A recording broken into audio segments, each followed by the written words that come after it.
জাতি একটা পরিবর্তন চেয়েছিল, আমাদের যুব সমাজ একটা পরিবর্তন চেয়েছিল, কিন্তু আমরা এখন দেখতে পাচ্ছি সব জায়গায় বেপরোয়া, নির্লজ্জ দলীয়করণ এবং সব জায়গায় সন্ত্রাস এবং ফেসিবাদ। আমরা নতুন যারা ফেসিবাদের পথে হাঁটছেন বর্তমান সরকার, আমি পরিষ্কারভাবে বলছি, এই পথ থেকে ফিরে আসুন।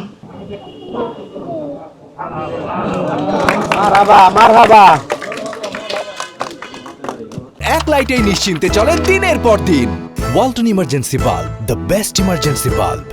বর্তমান সরকারি দল, বিরোধী দল, আমরা সবাই একমত ছিলাম দুটি ভোট একদিনে হবে, যদিও আমাদের দাবি ছিল যে গণভোটটা আগে হওয়া উচিত। বর্তমান সরকারি দলের চাপাচাপির কারণে পরিবেশ অসুন্দর না হোক, সেদিন আমরা মেনে নিয়েছিলাম। তারাও বলেছিলেন গণভোটের রায় যদি সংস্কারের পক্ষে জনগণ হা বলে তাহলে আমরা তা বাস্তবায়নে বাধ্য থাকবো, আমরাও তাই বলেছিলাম। কিন্তু ভোট হয়ে যাওয়ার পরে বর্তমান সরকারি দল যখন 2/3 আসন লাভ করে ফেললো, তখন তারা তাদের ওয়াদা থেকে সরে গেলেন এবং তারা জাতির সাথে দেওয়া কথা তারা রাখলেন না, কার্যত তারা জাতির সাথে প্রতারণা করলেন। জাতি একটা পরিবর্তন চেয়েছিল, আমাদের যুব সমাজ একটা পরিবর্তন চেয়েছিল। কোটার জন্য আন্দোলন শুরু হলেও শেষ পর্যন্ত এটা আর কোটায় থাকেনি, এক দফার আন্দোলনে পরিণত হয়েছিল। কিন্তু আমরা এখন দেখতে পাচ্ছি সব জায়গায় বেপরোয়া, নির্লজ্জ দলীয়করণ এবং সব জায়গায় সন্ত্রাস এবং ফেসিবাদ। আমরা উদ্বিগ্ন, কিন্তু আমরা ভীত নই। এই জাতি বরাবর ফেসিবাদকে ফেস করেছে, বিশেষ করে হাসিনার মতো গেড়ে বসা 15.5 বছরের কঠিন ফেসিবাদকে এই দেশ থেকে তাড়িয়ে মুক্ত করেছে এদেশেরই মানুষ। আমরা নতুন যারা ফেসিবাদের পথে হাঁটছেন বর্তমান সরকার, আমি পরিষ্কারভাবে বলছি, এই পথ থেকে ফিরে আসুন, জনগণের রায়ের প্রতি সম্মান প্রদর্শন করুন, আজকের দিনটাকে বিশেষভাবে স্মরণ করুন। এদিন না হলে বেগম খালেদা জিয়া মুক্ত হতেন না।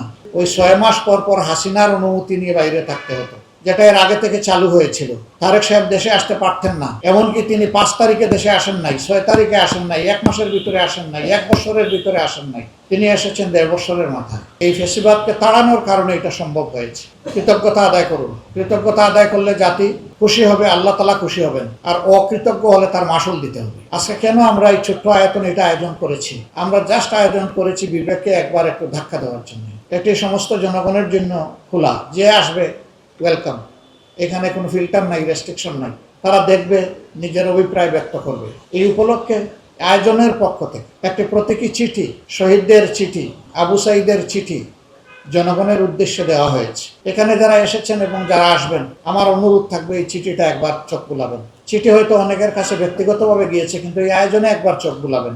চোখ বুলালে আমাদের বিবেকের কাছে যে প্রশ্নগুলো জাগ্রত হবে তার উত্তর আমাদেরকে দিতে হবে, অর্থাৎ এ দায়িত্ব আমাদেরকে পালন করতে হবে।